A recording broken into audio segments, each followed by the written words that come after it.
Bueno, bienvenidos al primer video de la segunda sesión. Este video va a tratar algunos temas generales del texto de Kuhlman sobre gobernanza, desafíos, tipos y órdenes, gobernanza jerárquica, cogobernanza y autogobernanza.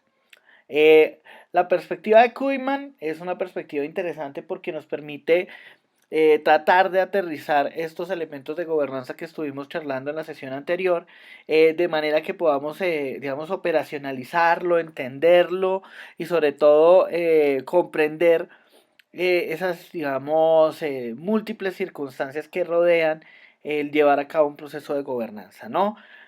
Arranca con unas consideraciones que ya habíamos charlado en la sesión anterior, ¿no? Y es precisamente la gobernanza como ese tipo de gobierno interactivo, sociopolítico, que busca resolver una serie de problemas sociales, pero él va a encontrarse, digamos, con unas dimensiones específicas de esas, vamos, acciones que llevan a cabo los procesos de gobernanza, ¿no? Una primera situación donde hablamos de cómo se resuelven problemas sociales, cómo se crean oportunidades sociales, pero también cómo se crean instituciones y cómo intentan formularse principios para que esas actividades se lleven a cabo, ¿no?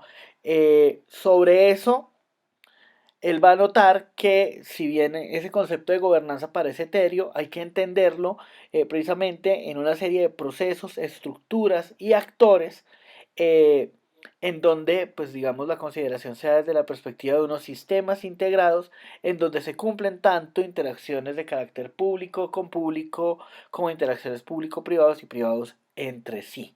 Bien, a partir de eso, digamos, lo que él llama la atención, que es lo que vamos a analizar, es que encuentra que existen al menos como dos territorios que nos permiten crear una cierta clasificación, una cierta taxonomía que resulta útil para observar los procesos de gobernanza. En ese caso, pues encontramos diferentes modos de gobernanza, ¿bien? El primer modo se refiere a la autogobernanza. Cuando nosotros vemos que las sociedades van construyendo formas de resolver sus problemas sociales, pues nosotros nos encontramos con dimensiones en donde los diferentes actores que confluyen en determinado momento para adelantar procesos de gobernanza ya han tenido una serie de experiencias individuales para tratar de resolver situaciones, para organizarse, y ahí tenemos un modelo, digamos, de autogobernanza o un modo de autogobernanza. Cuando, por ejemplo, tratamos de hacer un paralelo, pensamos en una cuenca hídrica y vamos a plantear un modelo de gobernanza para esa cuenca, pues nosotros nos encontramos con que cada finca, cada unidad habitacional resuelve a su manera el tema del agua, el acceso al recurso, el uso del recurso, y para eso establece unas gestiones, establece unas maneras en las cuales adelanta esa gestión. Entonces podemos denominar que ahí el actor, cuando construye sus propias formas, lleva a cabo un proceso que es autopoyético. Autopoyético se refiere a esa dimensión en la cual los sistemas se adaptan y por lo tanto hacen saltos evolutivos que les permiten a interactuar con su medio. Sobre el segundo modo de gobernanza, va a encontrar precisamente un modo de gobernanza que él denomina cogobernanza, ¿no? Cuando hablamos de cogobernanza ya nos referimos a cómo diferentes actores entre sí, considerando las estrategias asociadas a la gobernanza, pues van a empezar a establecer acciones que les permiten llevar a cabo acciones conjuntas, ¿no? Aquí obviamente entendemos que hay, digamos, profundidades, grados de intensidad que configuran esos modos de gobernanza. Sobre esos grados de intensidad, pues ustedes pueden encontrar niveles, por ejemplo, micro, meso o macro. Al respecto, pues entendemos que hay un primer momento un primer nivel micro en donde lo que tenemos es una colaboración. Es decir, frente a una acción que resulta importante, conjunta, pues se colabora con el otro, aunque eso, digamos, puede ser episódico, puede tener un único momento, y no se trata, digamos, de una relación concreta que se extiende en el tiempo, ¿no? Ya encontramos un segundo momento, un nivel meso, en donde empezamos a ver que hay acciones que se tienen en cuenta, que se considera el otro actor más allá de ese único momento, en donde hablamos ya de cooperación, un nivel meso, en donde los actores se sienten interesados por las propuestas, por las capacidades que tiene esa alianza y por lo tanto llevan a cabo actos de cooperación. Y finalmente encontramos ya un nivel macro en donde ya podemos decir que existe una coordinación, ¿no? Coordinación nos referimos es que existe un esfuerzo sinergético que busca una situación de ganar-ganar, hay una convergencia entre los objetivos y los intereses y por lo tanto se conduce, digamos, en esa relación a un escenario de mejora para los dos, ¿no? Ya las agendas se coordinan, ya hay unos planes de acción que pretenden superar lo episódico y hablar ya de una relación mucho más, valga ahí la redundancia, coordinada. En tercer lugar, o como tercer modo, encontraríamos lo que es gobernanza jerárquica, ¿no? Ahí entendemos esta jerarquía es como unos líderes controlan a unos líderes, ¿no? Hay que entender que, digamos, el gran modelo de esto es lo que se ha desarrollado a partir de la idea del modo burocrático, ¿no? Entendemos que existe una acción racional por parte de las organizaciones que hacen que unos actores, que son líderes, coordinen a los otros, dirijan a los otros y por lo tanto es evidente que exista esa relación, ¿no? Nosotros podemos entender, por ejemplo, volviendo sobre la cuenca que estaba mencionando, un modo de autogobernanza es la manera en que la finca gestiona el acceso a su propio recurso, una cogobernanza puede ser la alianza que se genera entre una y otra finca con el fin de permitir cierto acceso a las motobombas, a las bocatomas, una acción, digamos, coordinada a través de un acueducto común. Y ya podemos ver escenarios de gobernanza jerárquica, por ejemplo, en las funciones que cumple las corporaciones autónomas regionales, las funciones que cumple la alcaldía, la Secretaría de Planeación, a la hora, digamos, de imponer ciertos elementos en esa correlación que se puede llevar a cabo en el marco de esa relación, ¿no? Del mismo modo, va a considerar Kuhlman que puede generarse, que podemos observar situaciones en donde encontremos modos de gobernanza mixtos, ¿no? Encontramos posibilidades en donde esos modos se mezclan entre sí eh, y de esa manera, pues, digamos, encontramos tanto lo jerárquico como lo de cogobernanza como lo de autogobernanza. De otro lado, vamos a entender que esos modos de gobernanza se encuentran precisamente cuando se desarrollan estas redes de gobernanza en torno a una serie de tareas, ¿no? En esas tareas es lo que él va a reconocer como órdenes de gobernanza.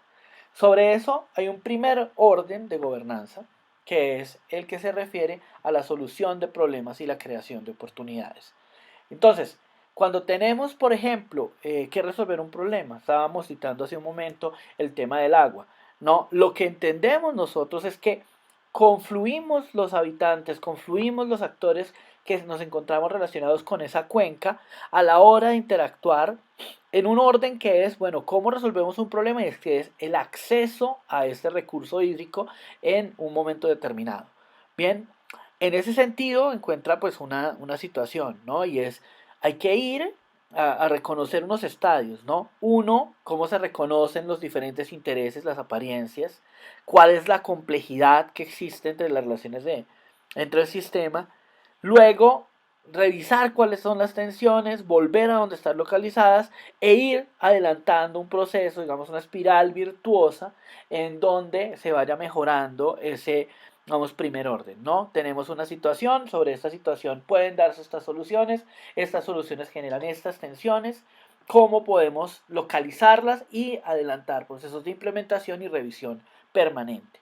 Bien, sobre el primer orden, pues no es solo la gobernanza un problema de cómo se, no es una dimensión solo de cómo se resuelven problemas, sino también de cómo se crean oportunidades. Cuando nos referimos a esa creación de oportunidades, pues estamos diciendo, bueno, mire, el tema no es solo el problema del acceso al recurso hídrico, sino cómo podemos potenciar el turismo regional en un momento, cómo podemos potenciar un clúster de desarrollo agroindustrial.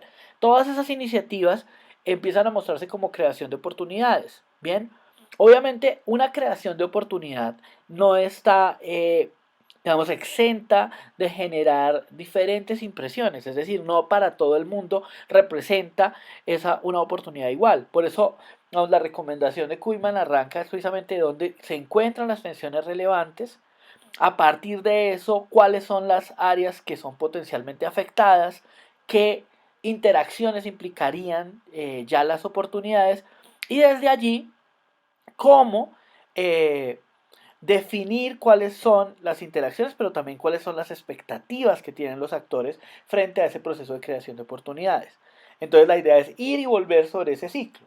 Si nosotros pensamos, por ejemplo, en la idea de un distrito agroindustrial, pues ustedes ven, el uso del suelo ya representa un problema, las formas en que se apropia, digamos, el capital, también ya tiene unas formas en las cuales hay una relación con el territorio. Luego, un distrito empieza a generar una serie de tensiones, unas tensiones de parte de los actores que se encuentran ahí, de las empresas, de las comunidades, pero eso no representa, digamos, un impedimento, sino más bien cómo aprovechamos desde ahí un escenario de gobernanza para permitir la creación de esas oportunidades.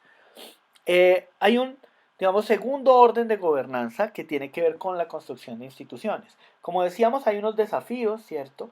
Primero, resolver problemas. Segundo, cómo se presenta, digamos, la creación de oportunidades. Pero vamos a encontrar un segundo orden y es cuando las instituciones empiezan a crear ya modelos de interacción.